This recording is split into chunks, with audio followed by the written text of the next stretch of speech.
Gold, trusted gold buyers. మీరు తాకట్టు పెట్టిన బంగారాన్ని విడిపించి ఈ రోజు ఉన్న మార్కెట్ ధరకు కొనబడను. నమస్కారం గురుగారు. ఆశీర్వచనం తల్లి. గురుగారు, ఇంట్లో దీపారాధన చేసినప్పుడు ఆ దీపాలు దేవుడి ఫోటోల వైపుకు ఉండాలా, వెలిగిస్తున్న మన సైడ్కు ఉండాలా, ఆపోజిట్ లో ఉండాలా? ఇది ఒక పెద్ద క్వశ్చన్ మార్క్. నిజంగా అసలు ఏ రకంగా ఉండాలి, ఏ వైపున వెలిగించాలి? శ్రీ మహాగణాధిపతయే నమః. ఐం మహాసరస్వత్యే నమః. శ్రీ లలితాంబికాదేవియే నమః. అమ్మ, దీపారాధన ఇంట్లో. అవును గురుగారు. ఇంట్లో దీపారాధన ఎందుకు చేస్తాము అంటే అమ్మా, మనం తెచ్చి పెట్టుకున్న పటమే, అవును, లేదా మనం తెచ్చి పెట్టుకున్నటువంటి విగ్రహాలే. అవును గురుగారు కదా. మరి విగ్రహాలు కలపలేదనే, లేకపోతే పటం ఎలా ఉంది ఒకసారి ఇంకోసారి చూసుకుందాము అనేటువంటిది కాదు. ఇక్కడ ఇంటికంతా కూడా దీపం ఏమిటి అంటే, మామూలుగా ఉదయం లేవంగానే భగవంతుణ్ణి కాస్త స్మరించుకోవటం. మన ఇంటి దేవుడు ఎవరైతే ఆ ఇంటి దేవుడి పటం ఒకటిని పెట్టుకొని దీపారాధన చేయటం. ఈ దీపారాధన చేసేటువంటి దాంట్లో కూడా చాలాసార్లు చెప్పుకున్నాము, సాధ్యం త్రివర్తి సంయుక్తం అని. 3 ఒత్తులు ఏకముగా చేసి ముందు నూనె పోసిన తర్వాత ఒత్తులు అందులో వెయ్యాలి అని చెప్పాం. ముందు ఒత్తులేసి నూనె పోస్తూ ఉంటారు చాలామంది. అలా కాకుండా నూనె పోసిన తర్వాత ఒత్తులు వేయటం. ఈ రోజు దీపారాధన సెమ్మెలు కూడా ఎప్పటికప్పుడు తుడుచుకొని పెట్టడం.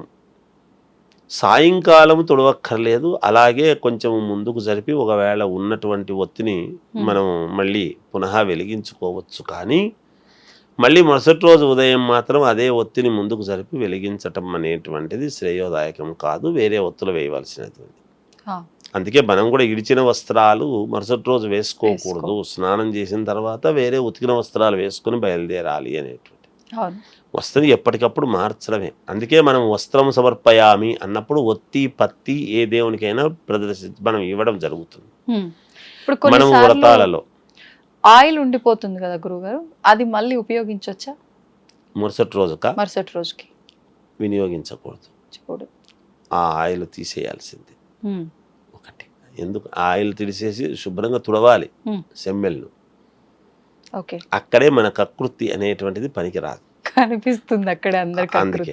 అందుకే చెప్పి అందుకని ఇక్కడ దీపారాధన అనేటువంటిది ఎప్పుడైతే అది కాస్త మనము దీపారాధన చేయటం అనేది, మీరు అన్నది దేవుడిపై, మనకు దేవుడేమో ఇంట్లో పశ్చిమముఖంగా ఉంటాడు. దీపాలు కూడా దేవుణ్ణి చూస్తూ ఉండాలి. మనము దేవుడికి వైపు గద చేయాలి దీపారాధన. దేవుడి వైపుకు చేసినప్పుడు దేవుడు తనకు చేసినట్టుగా భావిస్తాడు. మనం ఎవరికి చేస్తున్నాము, ఎందుకోసం చేస్తున్నాము? దేవుడు ఎక్కడున్నాడు, దేవుడి పటం ఎక్కడుంది, దేవుడి విగ్రహం ఎక్కడుంది కదా. తూర్పు ముఖముగా, ఎప్పుడైతే తూర్పు ముఖముగా గనక మనము ఈ జ్యోతులు మామూలుగా దీపాలు గనక వెలిగించడం అనేది ఎప్పుడైతే చేస్తాం, ఎక్కడైనా తూర్పుముఖంగా వెలిగించడమే ధర్మం, పద్ధతి. మనకు ఉదయిస్తుండేటువంటిది సూర్యుడు కూడా వెలుగు తూర్పునే కదా మనకు ఉదయిస్తున్నాడు. అవును గురుగారు. అది అంటే ఒక రకంగా నిత్యము ప్రకాశించేటువంటి సూర్యుడికి కూడా మనము ముందు దీపారాధన చేసుకుంటాం. అందుకే మనము వెలిగించినటువంటి దీపారాధన సూర్యుడు వచ్చేదానికంటే ముందు ఉండాలి. అది ఇటువైపుకు పడడం, ప్రసరింపడం జరగడం అనేది జరుగుతుంది అన్నమాట. కిరణాలు ఇటువైపుకు ప్రసరించడం అనేది జరుగుతాయి. ఎప్పుడైనా ఇంట్లో వాళ్లకు మేలు జరగాలి అని అనుకున్నప్పుడు, మనకు ఇల్లంతా అనుకూలించాలి, మేలు జరగాలి అని అనుకున్నప్పుడు పటం ఎటువైపు అయితే ఉందో పటం వైపు, దేవుడి వైపు చేయడమే ఎప్పుడు కూడా సాంప్రదాయము, శాస్త్రంలో ఉండేటువంటి మాట. ఎక్కడో మనం 5 రకాల ఇవి ఉంటాయి మళ్ళీ దీపాలు. మామూలుగా 5 చోట్ల 5 ముఖాల సెమ్మె ఉంటుంది కదా. అలాంటివి ఉన్నప్పుడు 5 వైపులా మనం వెలిగించవచ్చు. 5 ఉంటే 5 వెలిగించాల్సింది. ఒక్కొక్కటి ఒత్తి వేసి వెలిగించవచ్చునప్పుడు. ఆహా. రెండు కాకపోయినా ఒక్కొక్కటి వేసి వెలిగించవచ్చును. ఓకే. ఇంకొక మాట చెప్తాను. ఉమ్. ఒకే సెమ్మె పెట్టి రెండు దీపాలుగా రెండు ఇట్లా ఒత్తులు వేసి రెండుగా వెలిగిస్తుంటారు. అది చాలా తప్పు. ఆహా. అలా వెలిగించరాదు. రెండు దీపపు కుందులు ఉంటేనే వెలిగించాలి, ఉమ్. అటువైపు ఇటువైపు. ఒకే దాంట్లో రెండు వెలిగించటం వెలిగించు.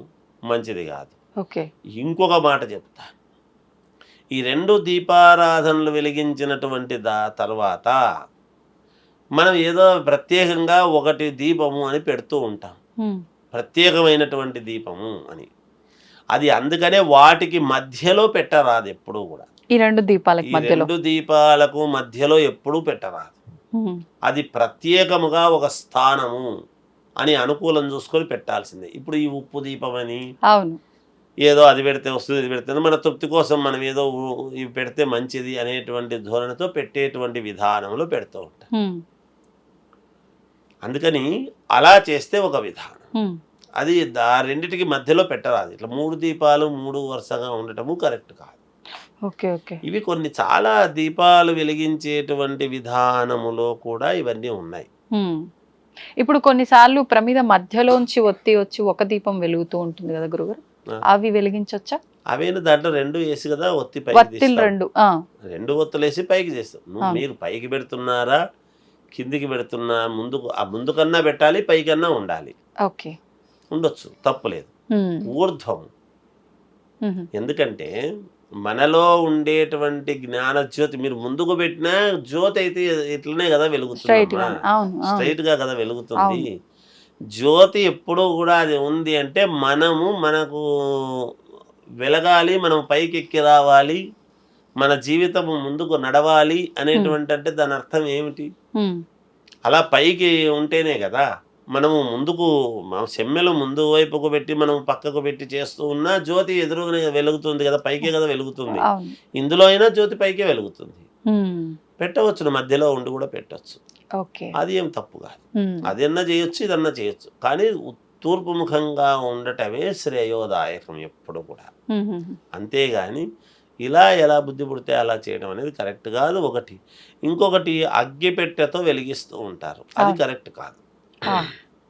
ఎప్పుడైనా మనము అగరబత్తీలను వెలిగించుకొని అగరబత్తీల ద్వారా వెలిగించడం, ఉమ్. లేదా ఒక ఒత్తి మన మంగళహారతి పలకలో పెట్టుకొని వెలిగించి ఒత్తి ద్వారా వెలిగించటము కానీ ఉమ్. అలా చెయ్యాలి. ఓకే. ఎప్పుడు కూడా ఇవి అశుభాలన్నమాట. అగ్గిపుల్లతో వెలిగించటం అనేటువంటిది ఉమ్. అది అశుభం, శుభానికి కాదు. ఉమ్. అలా వెలిగించరాదు. ఇది కొన్నిసార్లు ఇప్పుడు దీపం వెలిగించగానే కొండెక్కిపోతుంది, అక్కడ మనం పూజ రూమ్ లో ఉండంగానే.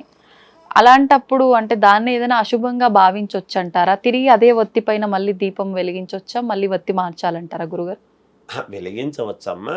ఒక్కోసారి ఏదో గాలికో ఏదో చిన్న దీనికి ఏదో ఇది కావచ్చు. నిజానికి వెలిగించినా ఉన్నట్టుండి, మీకు ఇంకో మాట చెప్తాను. దీపారాధన చెయ్యంగానే కాస్త రెపరెపలాడుతూ ఏదన్నా కొంచెం అటు ఇటు అయింది అనుకోండి, అంటే అది అశుభము అనేటువంటిది చిహ్నం, మనకు తెలుస్తుంది. ఏదో ఇబ్బంది జరగబోతుంది అని.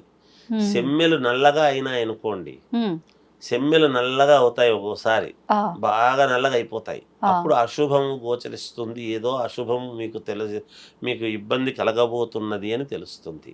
ఇలా రెపరెపలాడితే ఏదైనా మనసులో మామూలుగా మనం వెలిగించంగానే నిటారుగా వెలుగుతున్నాయి అనుకోండి, రెండు కూడా మీకు మేలు జరుగుతుంది అనేటువంటి సంకేతము. ఆ దీపారాధనలో ఏముందండి, ఏదో గాలికి ఒక్కోసారి ఏదో పొరపాటుకు జరుగుతుంది అట్లా అనుకుంటాం మన ప్రతిదీ. మానవుడి జీవలక్షణం ఏమంటే ముందు ఏముందిలే నాలుక తీసేయడమే మనకు తెలిసిన విద్య. అది మామూలుగా మనకు గొప్ప విద్యలు మనకు తెలుసు, ఇవి మంచివి తెలియదు కదా. ఈ అద్భుతమైన విద్యలు తెలుసు కాబట్టి అట్లా అనుకుంటాం. అలా అనుకోరాదు. ఇది వాస్తవం, ఏది యథార్థము దాన్ని తెలుసుకోవాలి. అలా నల్లగా సెమ్మె ఒక ఇదవుతుంది అంటే ఏదో అశుభము గోచరిస్తూ ఉన్నది, ఎక్కడో తేడా జరుగుతూ ఉన్నది అనేది అప్పుడే అర్థమవుతుంది. ఇలాంటి సూచనలన్నీ కూడా ఉంటాయమ్మా దీపారాధనలో కూడా. అవి చూసుకొని ముందుకు పోవటం. ఇప్పుడు ఈ దీపారాధన చెంబలు కూడా అంటే ఇత్తడివి, స్టీల్వి, వెండివి రకరకాలుగా వాడుతూ ఉంటారు గురుగారు. ఏది శ్రేష్టం అంటారు? అమ్మా, మట్టి, ఇత్తడి, వెండి ఇవి శ్రేష్టం. స్టీల్ స్టీల్ వాడకూడదు. వాడరాదు, స్టీల్ దీపారాధనకు వాడరాదు. ఓకే. దీపారాధన దగ్గర దేవత దేని దగ్గర రాగివి కానీ రాగి పాత్రలు కానీ మన ఇత్తడి పాత్రలు కానీ ఇవే వాడాలి తప్ప స్టీల్ వాడరాదు. ఓకే. స్టీల్ ఇనుము అవి మంచిది కాదు. ఆహా. కొన్నిసార్లు గురుగారు దీపారాధన చేసిన తర్వాత వత్తి దగ్గర పువ్వులాగా ఇట్లా నల్లగా వచ్చేస్తుంది కార్నర్ కి, అలా రావటం కూడా అశుభం అని చెప్పి అంటూ ఉంటారు. అదే కదా నేను చెప్తున్నాను, అలా అయితేనే కదా సెమ్మె నల్లగా అవుతుంది. ఎప్పుడు అలా కారాదు. ఓకే. అలా కాకుండా అది వెలగటం అనేటువంటిది శుభం. ఇంట్లో ఏదో నెగటివిటీ ఉంది, ఇబ్బంది కలుగుతుంది అనటానికి ఇదే. అది మనకు ఏదో ఇబ్బంది కలగబోతుంది అని సూచన తెలుస్తుంది. అది అందుకనే అది. ఓకే. ఇప్పుడు ఈ దీపారాధన అయిపోయిన తర్వాత ఖచ్చితంగా దీపం దగ్గర కూడా అక్షతలు, పువ్వు ఇవన్నీ పెట్టాలి అంటూ ఉంటారు. నిజంగా అలా చేయాలా గురుగారు? ఖచ్చితంగా అమ్మా. దీపారాధన అంటే ఏమిటి? దీపం వెలిగించి ఊరికి కూర్చోవడం కాదు. దీపారాధన అంటే దీపాన్ని ఆరాధించడం. మొట్టమొదట ఏమిటి దీపాన్ని ఆరాధించడం? దేవుడికి నమస్కారం చేసుకుంటాం. దీపారాధన ముందు మొట్టమొదట దీపారాధన సెమ్మెల్లో దీపారాధన వెలిగించిన తర్వాత ఒక 5 చోట్ల గంధము పెట్టి మనం బొట్టు పెట్టడం, దీపాన్ని ఒక పువ్వు పెట్టడం, దీపాన్ని ఆరాధించడం. వెలిగించిన తర్వాత పెట్టాలి. వెలిగించిన తర్వాతనే బొట్టు పెట్టాలి. బొట్టు పెట్టి గంధము పెట్టి ఆ పైన అక్కడ కుందులకు చేసి కుందుల దగ్గర ఒక పువ్వు పెట్టి దీపాలకు రెండిటికి నమస్కారం, దీపాలకు అక్షతలు వేసి నమస్కారం చేసుకోవాలి ముందు దీపం. ఈ దీపం వెలిగించటం వల్ల ఏమిటి అంటే మనం ఎట్లా వెలిగించగలుగుతున్నాము? మనలో ఆత్మజ్యోతి అనేటువంటిది వెలుగుతూ ఉంటేనే కదా మనకు ప్రాణం, చైతన్యం అనేది ఉంటేనే కదమ్మా. ఆ శక్తి అనేటువంటిది ఏమిటి అంటే, శక్తి అంటే కదలిక ఉండేటువంటి ప్రతి దాంట్లోనూ శక్తి ఉంది. ఆ శక్తియే అమ్మవారు అని చెప్పుకుంటున్నాం మనం. కరెక్ట్. ప్రతి దాంట్లో అమ్మవారు ఉందమ్మా, ప్రతి దాంట్లో అమ్మవారు ఉంది. ఆ దీపాలు అందుకే కదా వెలుగుతూ ఉన్నప్పుడు కూడా చైతన్యముగా వెలుగుతుంటాయి. ఆ చైతన్య జ్యోతి అనేటువంటిది అమ్మవారు. మనలో శక్తి, మనలో కదలిక ఉంది. ఆ కదలికనే అమ్మవారు. అందుకనే కదా అది మనం చేయాల్సింది. ముందు దీపాలకు రెండిటికి దీపాన్ని ఆరాధించడం. లేకపోతే దీపాలు పెట్టండి, రావుకాల దీపాలు పెట్టండి, లేకపోతే మనకు కార్తీక మాసం దీపాలు పెట్టండి, లేకపోతే నెయ్యి దీపం పెట్టిన దానివల్ల ఏమొస్తుంది అంటే, నెయ్యి దీపం పెట్టిన దాని వలన మనకు అద్భుతమైనటువంటి యోగాలు మనకు కలుగుతాయి దీపారాధన చేసిన దాని వలన. అందుకే దీపాలు వెలిగించండి అని చెప్పేది. దీపాన్ని ఆరాధించాలి మొదట. ఆ పెట్టి రోజు ముందు దీపాన్ని ఆరాధించిన తర్వాత, దీపాలకు వేసిన తర్వాత దేవుడికి అక్షతలు వేసి నమస్కారం చేసుకోవాలి. గణపతికి అయిన తర్వాత మన దేవుడిని, ఇంటి దేవుడు. ఇది ప్రాసెస్. దీపాలకు లేదు. దీపం వెలిగించకుండా ముందు అంతా చేసి లాస్ట్లో దీపాలు చేసి ఏదో దీపం చేసినామని నమస్కారం అని చెప్పి పక్కకి వెళ్ళిపోవడం కాదు. దీపాలకు ఒక పువ్వు, దీపం సెమ్మెల దగ్గర ఒక పువ్వు పెట్టాలి. రోజు దీపాలు కడుక్కోవాలి. రోజు కడుక్కోకపోతే కనీసం మంగళవారం శుక్రవారం అన్నా కడగటం, రోజు తుడవటం దీపారాధన సెమ్మెలను. ఇది పద్ధతి. మంగళవారం శుక్రవారం కడగాల గురు? కడుక్కోవాలి. కానీ చాలా మంది పూజకు సంబంధించినవి మంగళవారం శుక్రవారం కడగాలి. ఓకే. మంగళవారం కడగకూడదు. శుక్రవారం అమ్మవారికి అభిషేకం చేయడంలా దేవాలయాల్లో అమ్మవారికి శుక్రవారం అభిషేకం చేస్తున్నాము అంటే అర్థం ఏమిటి? అమ్మవారిని కడుగుతున్నట్టు అభిషేకం చేస్తున్నాం కదా. శుక్రవారం అభిషేకం జరుగుతుంది అమ్మవారికి. మరి శుక్రవారం చేయమని ముందు రోజు అభిషేకం చేస్తున్నామా? లేదు కదా. ప్రతి దాంట్లో ప్రతి వస్తువులోనూ అమ్మవారు ఉంది. అమ్మవారే సర్వము. కనుక కడగాల్సిందే. మంగళవారము శుక్రవారము తప్పకుండా దీపారాధన సెమ్మెలు కడుక్కోవాల్సిందే.